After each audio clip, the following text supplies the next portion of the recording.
Hey all, sit here and welcome to my review of the second short book in the first Law trilogy by Joe Abercrombie, Before They Are Hanged. This is a spoiler-free review, and next week I'll be publishing a spoiler review, or 2 weeks from now because I have exams next week. I finished this book 2 days ago, and I've let my thoughts simmer down for a bit, and now I'm prepared to give you my thoughts. Yeah.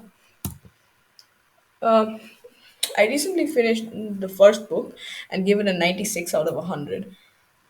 What most people told me was that it didn't really have a plot, but they also told me that the characters were the main focus of the book, and that made the lack of a plot acceptable.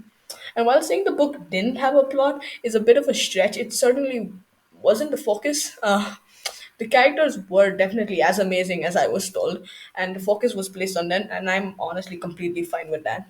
I'm more of a character reader than a plot reader anyway. That's not to say I don't enjoy plot. I love plots. Of course I do. I mean, that's a stupid thing to say. But but but if a book has a very derivative plot, I am willing to forgive it if it has interesting characters.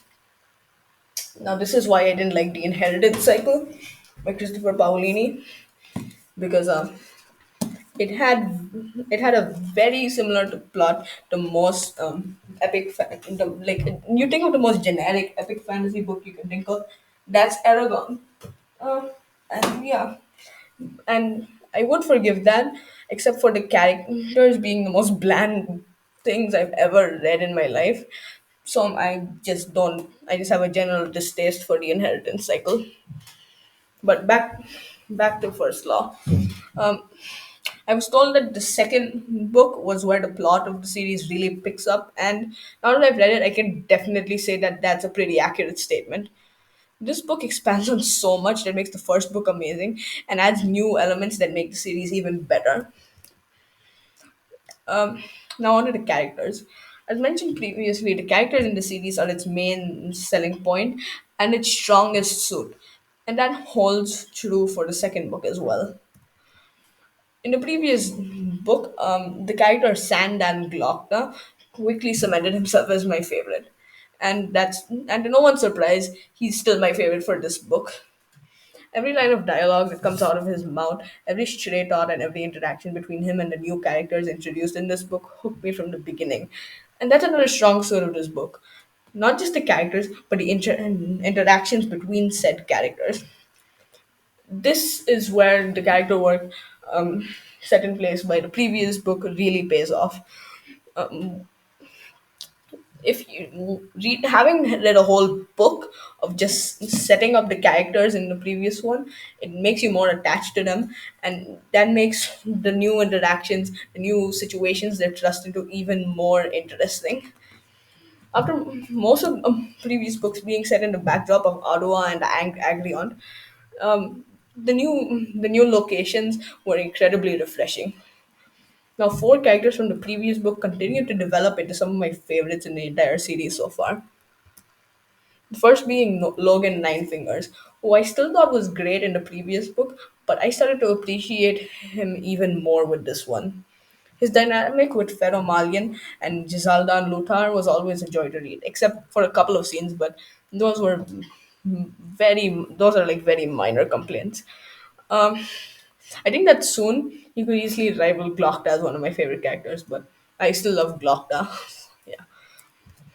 One more character who I thought was a great deal more interesting than in the first book was Pharaoh Malian, who back in the first book I viewed as a side character. But in this book, she becomes a lot. She develops into a lot more into a major role than I expected. It was a surprise, but it was a pretty welcome one, I'd say. Yeah. The other two who I was more interested in this time were Gisaldan Luthar and Colum West.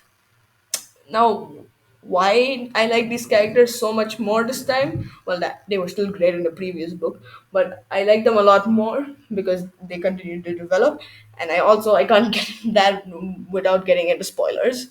But just know that what happens to them in this book is absolutely incredible. Now on to the world section. In the previous book, it was plain to see that the world was absolutely ginormous, but it was kind of off in the horizon, and everything was focused on the characters in the Agriont and Ottawa and the Union. So you didn't really see much of it. This book, you start to see more of the world, and start to get more of the lore, what's happened in the past. You just, it starts to expand a bit. While there's still quite a bit that's hidden from us, I think this is a pretty damn good expansion of the world that we've seen before. Uh, I've heard people say that random bits of world building dropped throughout the story completely turns them off, and I don't get that at all. One of the main parts of this genre and why I love it is the world building, and learning more about the worlds is always welcome with me. As mentioned before, most people's problem with the first book is its lack of a plot, lack of. Uh, but this book rectifies that in almost every way. The book hooks you from the get go, and there are so many scenes that completely change up the progression of the story, as well as having a larger focus on action. There are a lot. These action scenes keep you drawn in the whole time, with combat written better than you've ever seen before. It's pretty brutal, but it's still pretty great. There are three main plot lines in this book.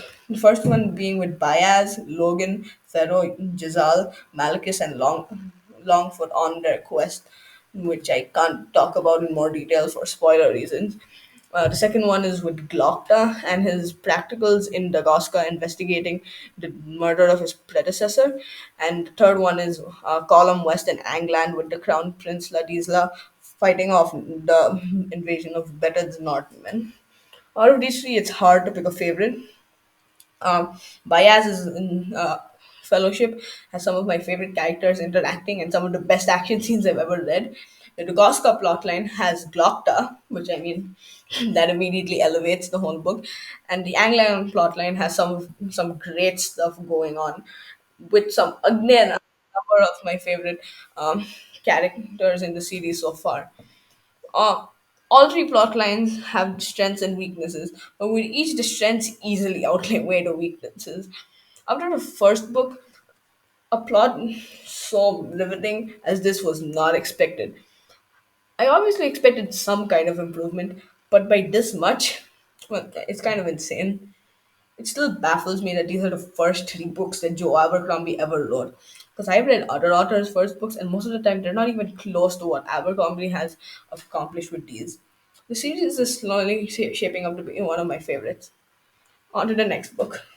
Smell you later.